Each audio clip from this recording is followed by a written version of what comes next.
कोई भी अगर इस तरह का जो दवाई है वो लेते हैं, लीवर और किडनी जैसा बीमार के लिए दवाई लेना पड़ रहा है, तो उस दौरान तो आप इस तरह का जो दवाई है वो बिल्कुल भी मत लीजिएगा। नमस्ते, जय हिंद। आज मैं इस वीडियो में टीनेक्स जो कैप्सूल है इसके बारे में बताने जा रहा हूँ। ये जो कैप्सूल है इसका तैयार किया गया है लिंकन फार्मास्यूटिकल्स लिमिटेड के द्वारा,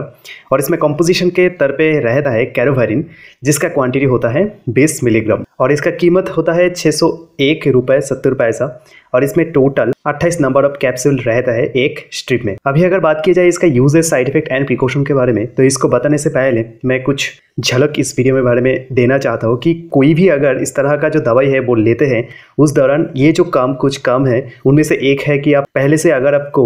लीवर और किडनी जैसा बीमार के लिए दवाई लेना पड़ रहा है, तो उस दौरान तो आप इस तरह का जो दवाई है वो बिल्कुल भी मत लीजिएगा। और इसमें और कुछ ऐड होंगे लाइक वो प्रिकॉशन के बारे में, तो मैं वो सब जो है वो वीडियो में आगे बढ़ते बढ़ते मैं आप लोगों को बताऊंगा। तो सबसे पहले हम लोग बात कर लेते हैं कि ये जो टीनेक्स कैप्सूल है इसको मेनली डॉक्टर के द्वारा किस लिए प्रिस्क्राइब किया जाता है, यानी कि इसका यूजेस वगैरह क्या होता है। तो सबसे पहले अगर हम यूजेस के बारे में बात करें तो इसमें सबसे पहला बात ये आ जाता है कि अगर किसी की कान में, यानी कि हमारे जो कान होता है, कान में अगर किसी भी तरह का जो बीमार होता है उसमें आ जाता है कि अगर किसी के कान में अजीब सा साउंड होने लगता है, यानी कि वो कुछ भी नहीं कर रहा है और हकीकत में ऐसा कुछ आवाज़ नहीं हो रहा है, फिर भी उनके कान में अंदर ही अंदर ऐसा कुछ साउंड होने लगता है जिसका महसूस उसको होने लगता है, और उसके लिए बहुत ज़्यादा मात्रा में उनको तकलीफ भी होता है। और उसके साथ साथ ये भी होता है कि एब्डोमिनल पेन, अगर किसी को एब्डोमिनल पेन जैसा कुछ देखने को मिलते हैं तो भी क्या होता है, उसके लिए भी कभी कभी क्या होता है, कान की प्रॉब्लम की वजह से अगर एब्डोमिनल पेन जैसा कुछ होता है, यानी कि पेट में थोड़ा सा दर्द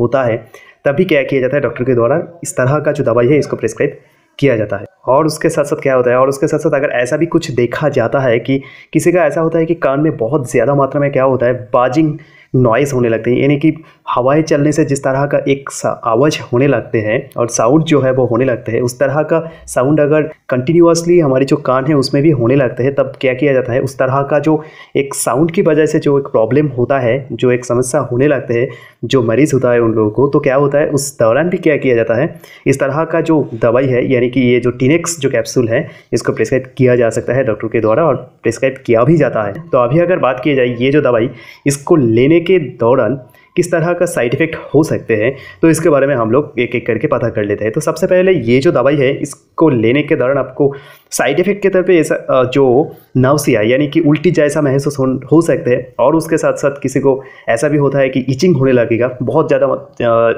तो नहीं देखा जाता है, लेकिन कुछ हद तक देखने को मिलते हैं कि इचिंग होने लगते हैं, यानी कि जो खुजली वगैरह होता है वो देखने को मिल सकते हैं। और उसके साथ साथ स्किन जो है ना, हमारी स्किन में रैशेस होने लगता है, यानी कि हमारी जो त्वक होता है वो राफ हो जाता है, रुक्ष हो जाता है। इस तरह का जो साइड इफेक्ट मैंने बताया ये बहुत ही कम मात्रा में होता है, देखा ही नहीं जाता है, फिर भी मैं आप लोगों को बता रहा हूँ कि इसमें से अगर कोई भी एक अगर होंगे तो आप लोगों को ये पहले से ही पता रहेगा कि ये जो दवाई है इसको लेने के दौरान इस तरह का जो साइड इफेक्ट है वो देखने को मिल सकते हैं। और उसके साथ साथ क्या होता है, अभी अगर बात की जाए ये जो दवाई, इसके यूजेस, साइड इफेक्ट के बारे में तो हम लोग पता कर दिया है, लेकिन इसमें एक और जो महत्वपूर्ण बात रह जाता है वो है ये कि इसका जो प्रिकॉशन वगैरह होता है, यानी कि जब आप ये दवाई को ले रहे होंगे तब किस तरह का जो प्रिकॉशन होता है, यानी कि सावधानियां होता है, वो आपको बरतनी पड़ेगी। ये सबसे ज़्यादा मायने रखते हैं, क्योंकि आप कोई राह पे चल रहे हो, आपको पता ही नहीं है बूढ़ा एक्चुअली जा कहाँ रहा है और कहाँ जाके एक्चुअली रुकेगा, तो ये तो अच्छा नहीं होता है ना। तो इसीलिए आप कोई दवाई ले रहे हो,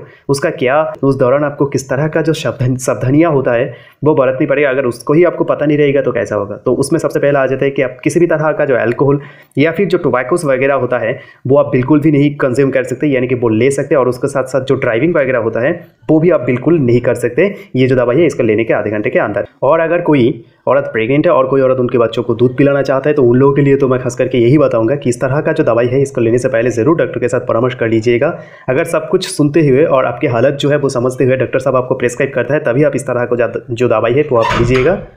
नहीं तो बिल्कुल मत लीजिएगा। और उसके साथ साथ अगर किसी को पहले से लीवर और किडनी जैसा क्रॉनिक डिजीज़ है तो उन लोगों के लिए तो खास करके मैं यही बताऊंगा कि इस तरह का जो दवाई होता है इसको लेने से पहले ज़रूर डॉक्टर के साथ एक बहुत ही ज़्यादा मात्रा में कॉन्शियस होकर उनके साथ एक परामर्श करके ही उसके बाद अगर उनको लगता है कि हाँ ये जो दवाई है ये बिल्कुल आप ले सकते हैं, इसमें घबराने की कोई बात नहीं रहता है, तब आप जाके इस तरह का जो दवाई है बिल्कुल ले सकते हैं। तो यही था ये जो दवाई, इसका uses, side effect and precaution. तो मिलते हैं अगले वीडियो में, तब तक के लिए जय हिंद।